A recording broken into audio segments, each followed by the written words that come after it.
అన్నగారు press meet ఉంది.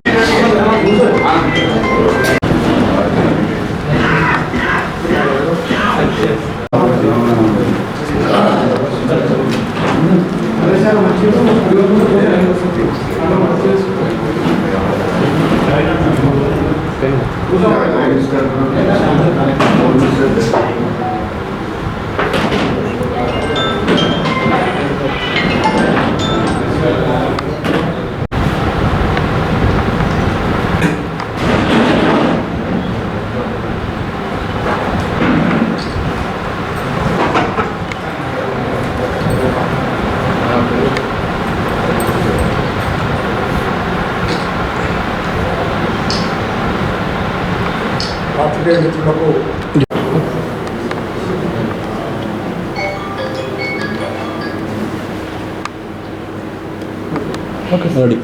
పాత్రికేయ మిత్రులకు ఎలక్ట్రానిక్ మీడియా పాత్రికేయులకు ఈ కార్యక్రమంలో పాల్గొన్న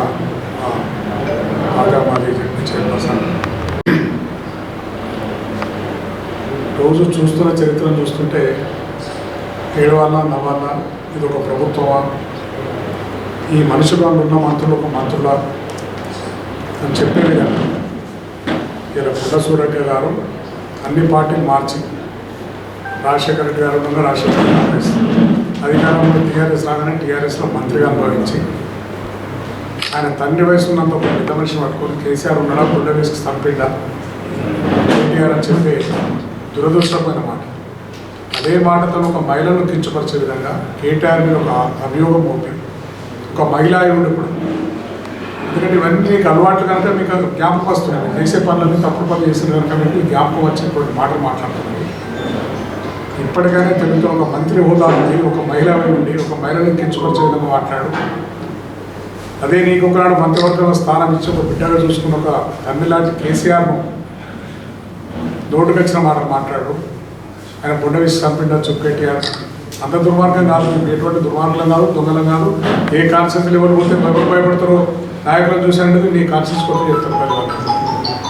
ఇటువంటి పిచ్చి మాటలు మానుకో, ప్రజల కష్టాలు గుర్తించి ప్రజల కష్టాలు పాల్గొను.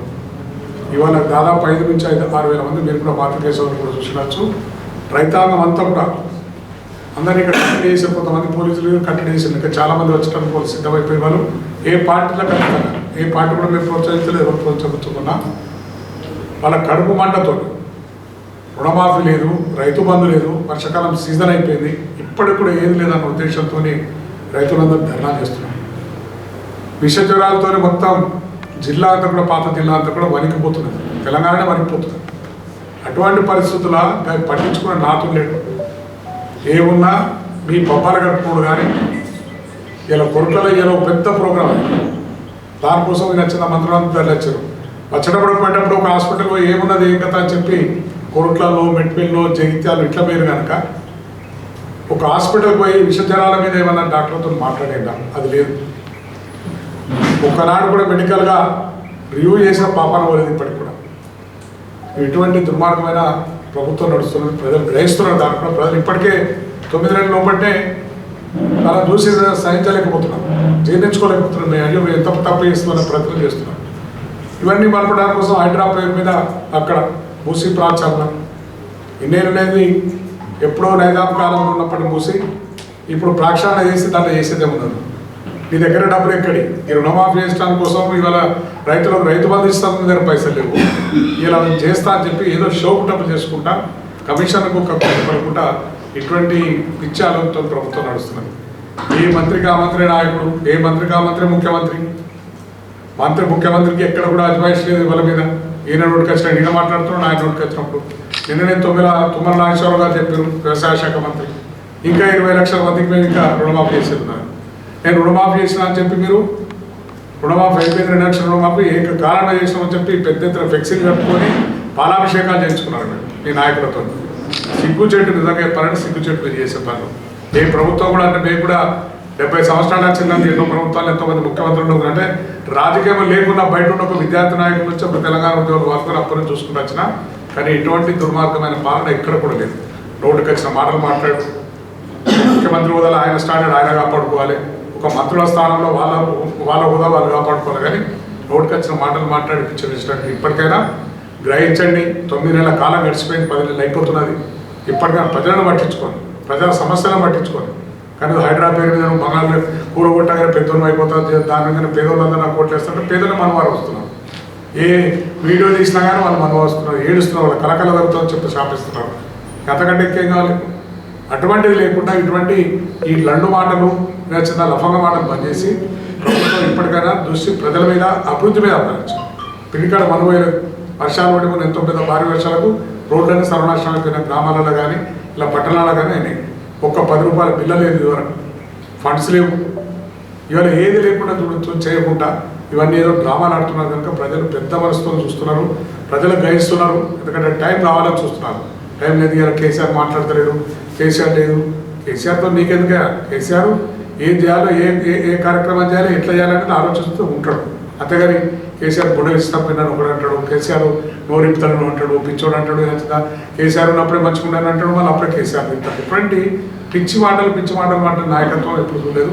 రాజకీయం అంటే హుందాగా చేయాలి, ఇలా ఎక్కడికి పోయినా హుందాగా ఉండాలి. అదే అప్పుడు రాజకీయ నాయకుల లక్ష్యం. కానీ ఇటువంటి పిచ్చి మాటలు మానాలని చెప్పి కాంగ్రెస్ ప్రభుత్వాన్ని ఇప్పటికైనా ప్రజలను పట్టించుకొని ప్రజల కోసం పనిచేయండి అని చెప్పి నేను ప్రభుత్వాన్ని హెచ్చరిస్తున్నాను.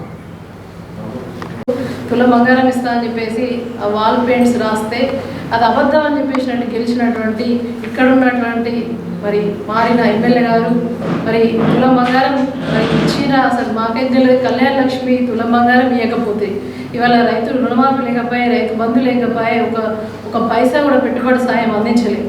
అంటే ప్రజల దృష్టి మరల్చడానికి చేస్తున్నటువంటి నీచమైన పరిపాలన, అసలు అడ్మినిస్ట్రేషనే ఇప్పుడున్నటువంటి కాంగ్రెస్ ప్రభుత్వంలో ముఖ్యమంత్రి నుంచి పడితే కింది స్థాయి వరకు ఒక్కరికి కూడా పరిపాలన ఏ విధంగా చేయాలి అనేది మాత్రం అవగాహన లేదు. కేవలం తిట్లు పురాణాలు, కేసీఆర్ గారిని తిట్టడం, కేటీఆర్ గారిని తిట్టడం, వ్యక్తిగతంగా వారి ప్రతిష్ట దిగజార్చడం, వారు బాగా తిడితే చాలా పెద్దోళ్ళు అవుతారని చెప్పేసి ఒక వ్యక్తి గురించి చెబుతున్నారు. కానీ కేసీఆర్ గారిని ఆదర్శంగా తీసుకొని బాగుపడతారు. బంగారు తెలంగాణ 10 సంవత్సరాల్లో ఎంతో ముందుకెళ్ళింది.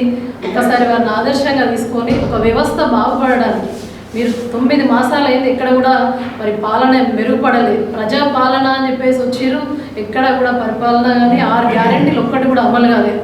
కనీసం ఇప్పటికైనా సొయ్యి తెచ్చుకొని కొంచెం ప్రజల కోసం బతకండి. ప్రజలు ఓట్లేసిన పాపానికి 6 గ్యారెంటీలు అమలు చేస్తూ ప్రజా అవసరాలను గుర్తించి మరి మెరుగుపరచాలని చెప్పేసి కోరుకుంటున్నాం. మా బీఆర్ఎస్ పార్టీ పక్షాన ఇక్కడ ఉన్నటువంటి పెద్ద నాయకులను మరి అభివృద్ధి కేసీఆర్ గారు చాలా చేసారు. మరి ఇక్కడ కలెక్టరేట్ కానీ, మెడికల్ కాలేజ్ కానీ, హాస్పిటల్ కానీ, కవిత గారు ఉన్నప్పుడు 4500 డబుల్ బెడ్రూమ్లు చిన్న మినీ టౌన్ లాగా ఇవాళ ఎంతో అద్భుతంగా చేసారు. మా జైత్యాల పట్టణానికి 50 కోట్లు తీసుకొచ్చారు. ఇంతకన్నా అభివృద్ధి ఏముంటుంది? కాబట్టి వ్యక్తిగతం గురించి ఆలోచిస్తూ వ్యక్తిత్వం కోల్పోయి కేవలం వ్యక్తిగత అవసరాల గురించి కాంగ్రెస్ పార్టీ వాళ్ళు ఆలోచిస్తారు. మా బీఆర్ఎస్ పార్టీ పక్షాన వ్యవస్థను బాగుపరచండి అని చెప్పేసి మేము రిక్వెస్ట్ చేస్తూ ఉన్నాం. మళ్ళీ చెప్తున్నా, కనీసం ప్రజల ప్రాణాలైనా కాపాడండి అని చెప్పేసి తెలియజేస్తాం.